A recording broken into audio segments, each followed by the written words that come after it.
Ahora tenemos unos minutos para preguntas. Los que quieran o estén interesados en hacer una pregunta a los panelistas presentes, se da la palabra.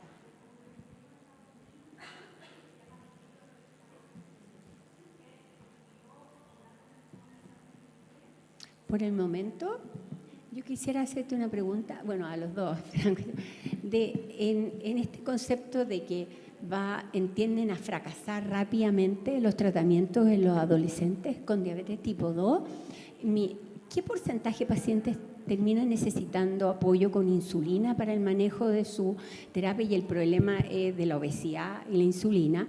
Y a eso agregar otra pregunta. ¿Qué hay del monitoreo continuo en estos pacientes como para que logren familiarizarse con qué es lo que les hace bien o mal en el contexto nutricional? Digamos, como para aprender un poco en ese contexto. Súper buenas preguntas ambas. La verdad es que hasta hace poco tiempo la insulina y la metformina era lo único que teníamos, así que muchas veces utilizamos insulina y seguimos utilizándola.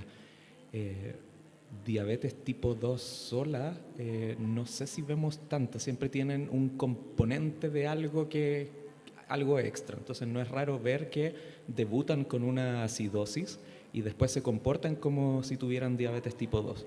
Entonces en general, por la acidosis partimos en todos con insulina y después lo que vamos haciendo es que nos vamos en retirada, mientras, lo que decía Francisca, pedimos el panel de anticuerpos. Entonces la terapia con insulina, la verdad es que la mayoría la terminan usando. Tuve la fortuna de estar unos meses en Estados Unidos en un centro que ve harta diabetes tipo 2 en adolescentes, y como tenían acceso a incretinas modernas, la verdad es que ellos ya no estaban usando insulina salvo al principio post-debut por la acidosis.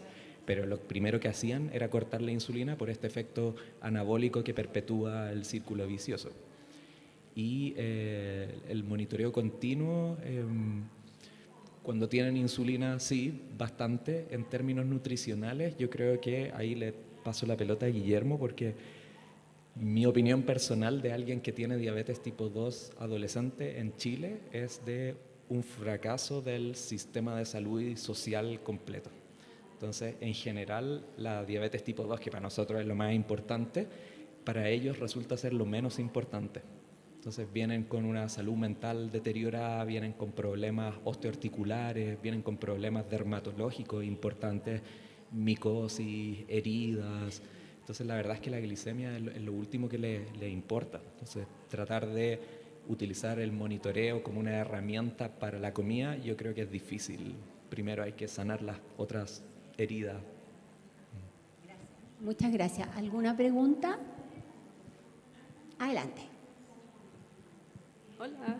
Bueno, primero que nada, dar las gracias por compartir sus conocimientos. Y quería preguntarle a Guillermo, en este proceso de transición que viven los adolescentes y también las unidades clínicas, te quería consultar, ¿cuál crees tú que es el mayor desafío con el que se encuentra la unidad de atención adulta de diabetes cuando les llega este adolescente nuevo? ¿Y qué sugerencias nos podrías dar? Gracias. ¿Aló?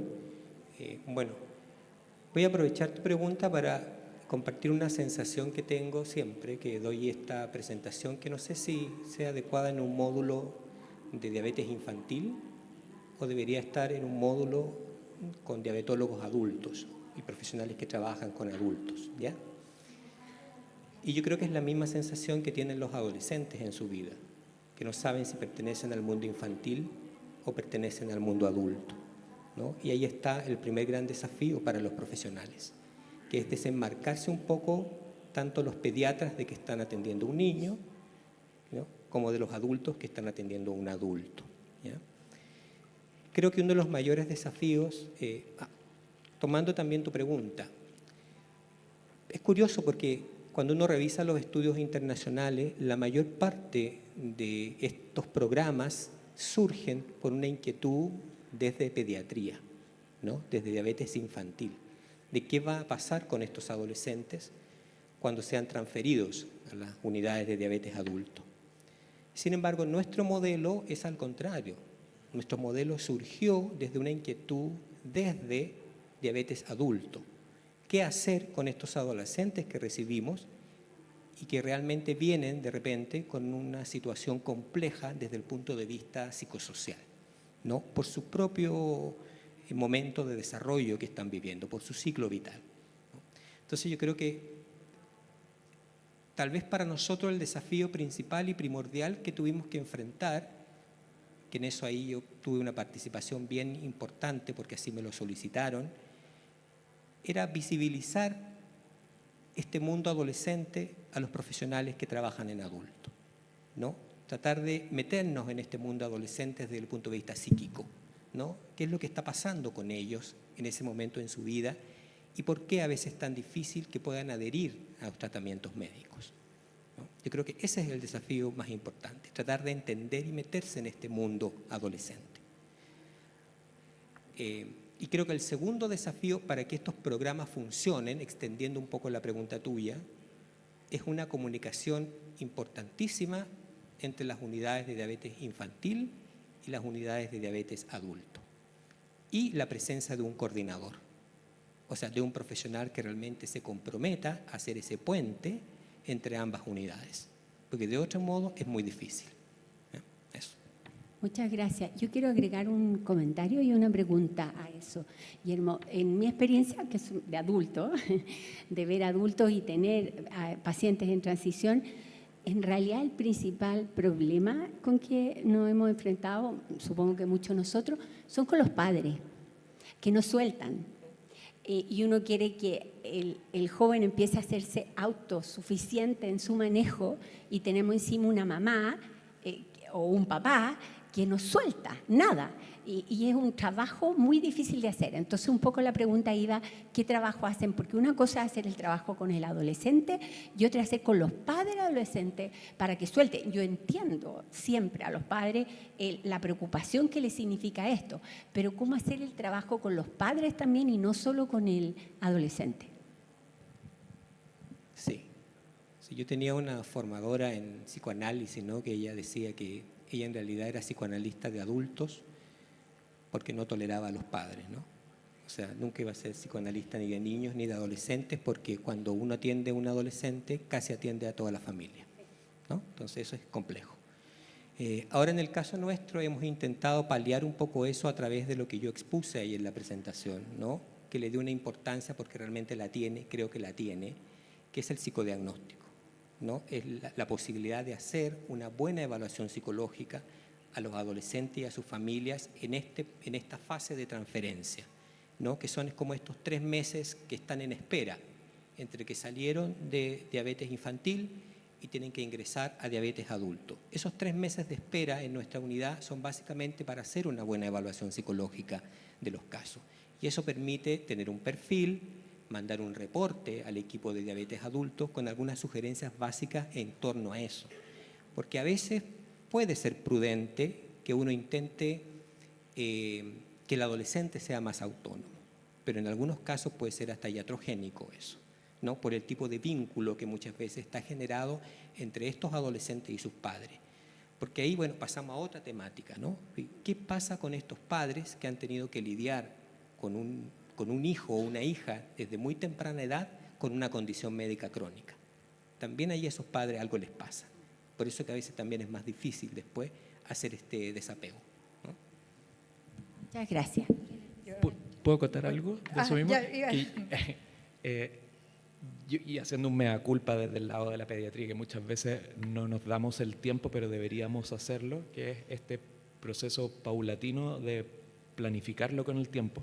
Lo que está súper descrito, pero que de nuevo quizás no siempre se lleva a la práctica, es comentarle desde que parte la pubertad que algún día va a existir esta transferencia, transición y que por lo tanto tenemos que ir preparándola con tiempo, que la atención del adolescente contempla una parte de la entrevista a sola con el adolescente sin los papás, entonces como ir acostumbrándolos a que los vamos a ir dejando de lado. Deberíamos, no siempre lo hacemos. Sí. Y tocar otros temas como sexualidad, sí, que va de la mano. O sea, Guillermo nos manda un mail y nos ayuda a cómo vamos a enfrentar a esa familia. ¿ya? Y nos dice, enfréntense al adolescente, en esta oportunidad háganlo de forma un poquito más integral, porque todavía le cuesta en algunas capacidades de determinar dosis, por ejemplo. Una orientación fundamental como coordinador de pediatría adulta.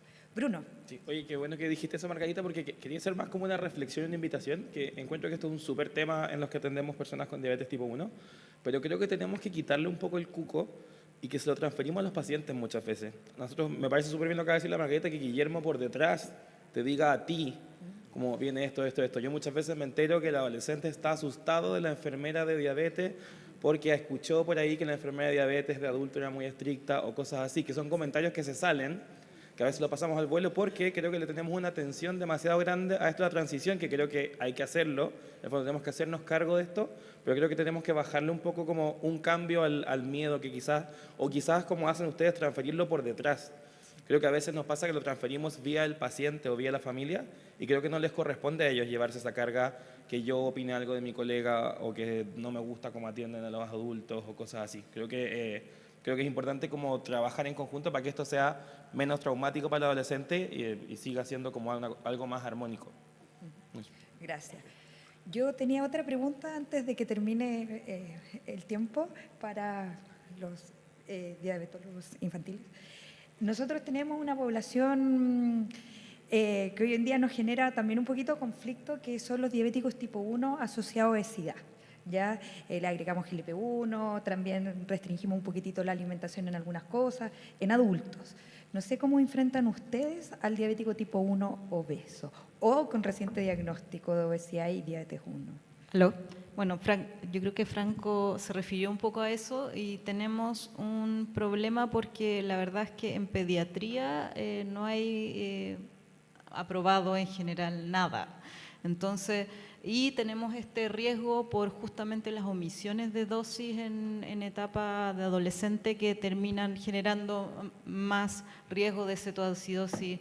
Entonces, tenemos este conjunto de cosas de que generalmente se asocia un poco obesidad con de repente trastornos de conducta alimentaria más, entonces ahí hay que ir de la mano muchas veces de mucho apoyo, pero la verdad es que de fármacos no tenemos mucho probado, más encima estamos con este susto, GLP-1 a veces tratamos de agregar, pero está el tema costo, que si tú piensas acá, tenemos que, sumamos a todo el costo de la diabetes tipo 1, entonces es mucho más difícil que los papás puedan acceder a algo así.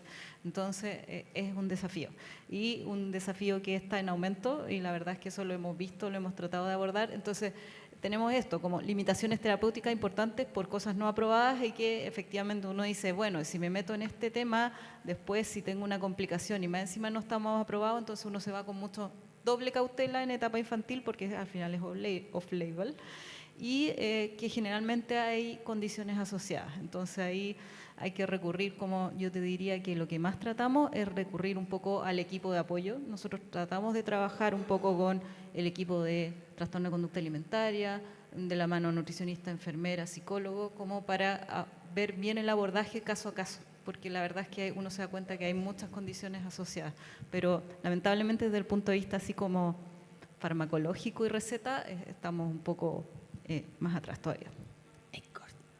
Ya, yo quiero hacer una reflexión final, solo un pequeño detalle. Ah, ¿hay una pregunta? No, perdón. Ya, muy cortito. Buenas tardes.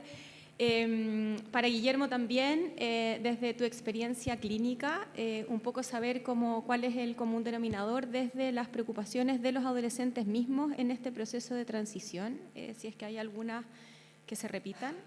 Y en el fondo, ¿cómo es que esas preocupaciones son tomadas en general por el equipo médico, nutrición, enfermería, etcétera? Gracias.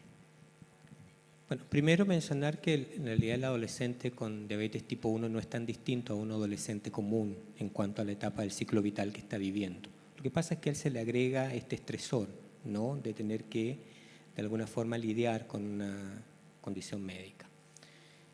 Son muy diversas en realidad las preocupaciones, ¿no? Pero yo creo que lo más importante, y también hay una publicación que yo hice muy al inicio de mi trabajo con los adolescentes, que fue con una prueba proyectiva, donde traté de perfilar un poco esta dinámica intrapsíquica, ¿no?, de estos adolescentes con diabetes tipo 1. Y ahí lo que más se manifiesta en general es una ansiedad muy grande, ¿no? Es una ansiedad, un miedo, ¿no? Que muchas veces no es expresado, ¿no? Y en eso a veces también contribuyen los profesionales de salud, ¿no? Muchas veces a tratar de instalar en el chico con un afán de que cumpla, ¿no? Ciertos estándares, digamos, de atención o metas de tratamiento, de muchas veces decir cosas, tal vez sin mala intención, de que le van a pasar en el futuro, por ejemplo, si no se cuida, ¿no?